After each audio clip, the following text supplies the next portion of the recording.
মনে হয় তুমি ভার্সিটির কোনো ম্যাডামের সাথে প্রেম করো, যাকে দেখার জন্য প্রতি বছর তুমি ইচ্ছা করে ফেল করে করে এই ভার্সিটিতে রয়ে যাচ্ছ। বিশ্বাস করেন আমি কোনো ম্যাডামের সাথে প্রেম করি না ম্যাডাম। ও আচ্ছা, তার মানে নিশ্চয়ই তুমি এই ভার্সিটিটা দখল করার জন্য প্রতি বছর ইচ্ছা করে ফেল করে করে এই ভার্সিটিতে রয়ে যাচ্ছ, তাই না? কি বলেন ম্যাডাম, ভার্সিটি দখল করার চিন্তা ভাবনা করবো কেন?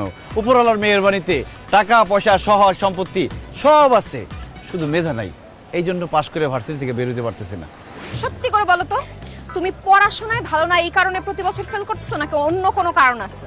ম্যাডাম আমি পড়াশোনায় খারাপ, এটা তো একটা কারণ আছেই, কিন্তু আরো একটা কারণ আছে, ওই জন্য পাশ করতে পারতেছি না। কি কারণ? স্টুডেন্ট লাইফটা এত মজার, এত আনন্দের, আমি চাই না আমার জীবন থেকে আনন্দ হারায় যাক। আমি যদি পাশ করে চলে যাই, এই ইউনিভার্সিটিতে এত সুন্দর সুন্দর মেয়ে আসে, তাদের তো দেখতে পারবো না, একসাথে 4-5 জনের সাথে প্রেমও করতে পারবো না।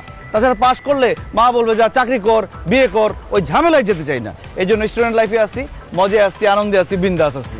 এই আনন্দ তোমার বেশি দিন টিকবে না। কেন ম্যাডাম? তুমি মতিঝিল আইডিয়াল স্কুলে পড়তা না? জি ম্যাডাম।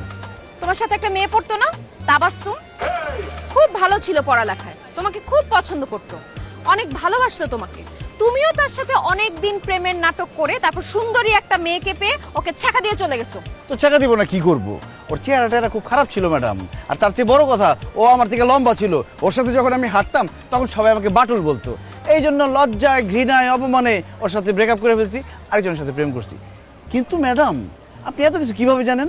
কারণ তাবাসসুম আমার বড় বোন, আর তুমি হচ্ছ আমার বোনের প্রতারক এক্স, আর আমি তোমার টিচার। ভার্সিটিতে আমার সময় তো ভালোই কাটবে, কিন্তু তোমার কপালে যে কি আছে সেটা তুমি বুঝো না। ম্যাডাম তো কি বলে গেল? ম্যাডাম তো ম্যাডাম না রে, ম্যাডাম আমার এক্সের ছোট বোন, যারা আমি ধোকা দিছিলাম। হায় আল্লাহ, এক্স এক্স মানে তো ক্রস, ক্রস মানে তো কাটা। ম্যাডাম তো তোরে কাইটাই ফেলবো বন্ধু, একদম। কি হলো? মাথা ঘুরতেছে।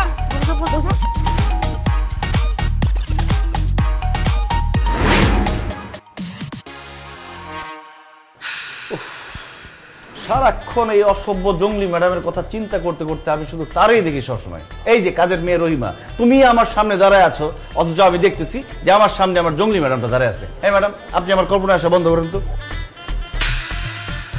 এবার বুঝতে পারছো? কল্পনায় না, বাস্তবে আমি তোমার সামনে দাঁড়ায় আছি। জি ম্যাডাম বুঝতে পেরেছি। গুড ইভিনিং, ভালো আছেন?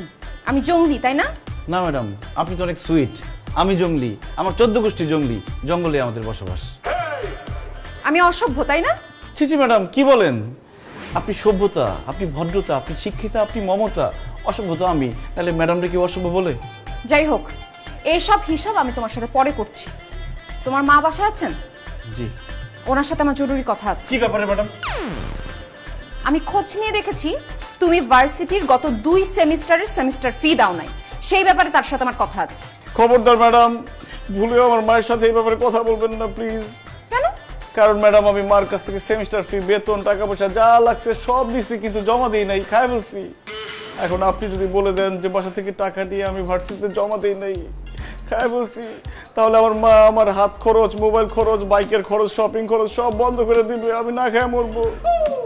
আচ্ছা, তা তোমার মাকে এসব কথা না বলে আমার কি লাভ?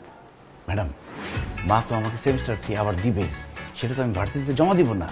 আমি আপনি 50-50 ভাগ করে নিয়ে যাব, পার্টনারশিপ। একে তো তুমি মনে মনে কল্পনায় আমাকে গালি দিছো, ভার্সিটির সেমিস্টার ফি দাও নাই, বেতন দাও নাই, এখন তুমি নিজের ম্যাডামকে ঘুষ দেওয়ার কথা বলতেছো। তোমার মাকে সবকিছু তো আমার বলতেই হবে। এতক্ষণ যে আমাকে গান শোনালা, সেই গান তাকে আমি শোনাবো। শোনো। আল্লাহ রে, আমি শেষ। এখন কি বাসায় থাকবো নাকি পালাবো? না, বাসা থেকে পালালে শাস্তি ডবল।